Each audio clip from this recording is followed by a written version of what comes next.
By അല്ല. Okay. Alone boy alone boy എത്തിയതേ ഉള്ളൂ. ആ alone boy okay bye tata. Okay. Give some motivation also. Motivation എന്ന് പറഞ്ഞാൽ നമ്മുടെ ഓരോരുത്തരുടെ ലൈഫിൽ കണ്ണാടി നോക്കിയാൽ മതി. നമ്മൾ തന്നെയാണ് നമുക്ക് ഓരോരുത്തർക്കും മോട്ടിവേഷൻ. ഇനി നമുക്ക് മോട്ടിവേഷൻ വേറെ ആരെയും പ്രതീക്ഷിച്ചിരിക്കില്ല. ഒരുത്തരും നമുക്ക് മോട്ടിവേഷൻ തരില്ല. നമ്മൾ തകരുന്നത് നോക്കാൻ വേണ്ടിയാണ് പകുതി പേരും ഇരിക്കുന്നത്. ഇപ്പോൾ എക്സാമ്പിൾ യൂട്യൂബിൽ ബാക്കിയുള്ളിടത്തെല്ലാം നമ്മൾ സോഷ്യൽ മീഡിയയിൽ ഏതൊരു മോട്ടിവേഷനൊക്കെ കണ്ടു കഴിഞ്ഞാലും ആ ഒരാൾ മോട്ടിവേഷൻ ചെയ്യുന്നത് അവന് ജീവിക്കാൻ വേണ്ടി, അവന് കുറേ വ്യൂസോ അല്ലെങ്കിൽ ഷെയറോ ലിങ്കോ കിട്ടാൻ, എന്തെങ്കിലും കാര്യം കിട്ടാൻ വേണ്ടിയായിരിക്കും ആര് മോട്ടിവേഷൻ ചെയ്യുന്ന എന്ത് കാര്യങ്ങൾ ചെയ്യുന്നത് പോലും ഒരു മനുഷ്യൻ മറ്റൊരാളുടെ നല്ലതിന് വേണ്ടി കൂടുതലായും ചെയ്യാറില്ല.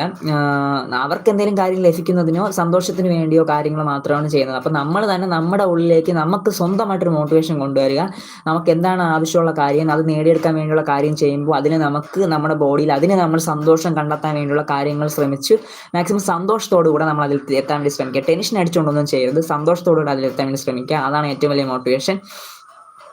ഓക്കെ. അപ്പോൾ അതിലേക്ക് സ്വന്തമായിട്ട് ലൈഫിലേക്ക് മോട്ടിവേഷൻ കണ്ടെത്താൻ വേണ്ടി ശ്രമിക്കുക. മറ്റൊരാളെ നമുക്ക് നോക്കി മോട്ടിവേഷൻ ശ്രമിച്ചുകൊണ്ടിരുന്നു കഴിഞ്ഞാൽ മറ്റേ ബാലരമയിൽ പുതിയൊരു ലക്കത്തിൽ വരുന്ന അടുത്ത ആ ലക്കത്തിൽ അവിടെ വെച്ച് നിർത്തിപ്പോയെന്ന് പറയുന്ന പോലെ പകുതി വെച്ച് നിന്ന് പോകും. ഞാൻ അങ്ങനെ മോട്ടിവേഷനിലൂടെ പല യൂട്യൂബേഴ്സിൻ്റെ മോട്ടിവേഷൻ പോയപ്പോൾ പകുതി വെച്ച് പിന്നെ അവൻ വീഡിയോ വരെ നിർത്തിക്കൊണ്ടുപോയി.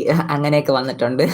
അതുകൊണ്ട് നമ്മുടെ ലൈഫാണ്. ഇപ്പോൾ നമുക്ക് വേണ്ടി മോട്ടിവേഷൻ ഒരാളും തരില്ല എന്നുള്ളതിന് കംപ്ലീറ്റ് ഇതെന്ന് പറഞ്ഞാൽ എൻ്റെ ഇത്രയും വലിയ വർഷത്തെ ലൈഫിൽ അത്യാവശ്യം നമ്മളെ കട്ടയ്ക്ക് കൂടെ നിൽക്കുന്ന ഫ്രണ്ട്സ് ആയിരിക്കും നമ്മളെ തേക്കുന്നത്. അതുകൊണ്ട് നമ്മൾ ഒരിക്കലും മറ്റൊരാളെ ട്രസ്റ്റ് ചെയ്യാം. ഓവറായിട്ട് ആരെയും ട്രസ്റ്റ് ചെയ്യരുത്. അതൊക്കെ തന്നെയാണ് മോട്ടിവേഷൻ. അത് കാര്യങ്ങൾ നമ്മൾ മെയിൻറ്റെയിൻ ചെയ്ത് കഴിഞ്ഞാൽ നമ്മുടെ ലൈഫിൽ ഏറ്റവും ആവശ്യം നമ്മളെയാണ്. ഇപ്പോൾ നമ്മൾ സ്നേഹിക്കുന്ന ഒരാളായോ അങ്ങനെ എന്തെങ്കിലും ഉണ്ടെങ്കിൽ പോലും അവരെ നമ്മൾ ട്രസ്റ്റ് ചെയ്യാൻ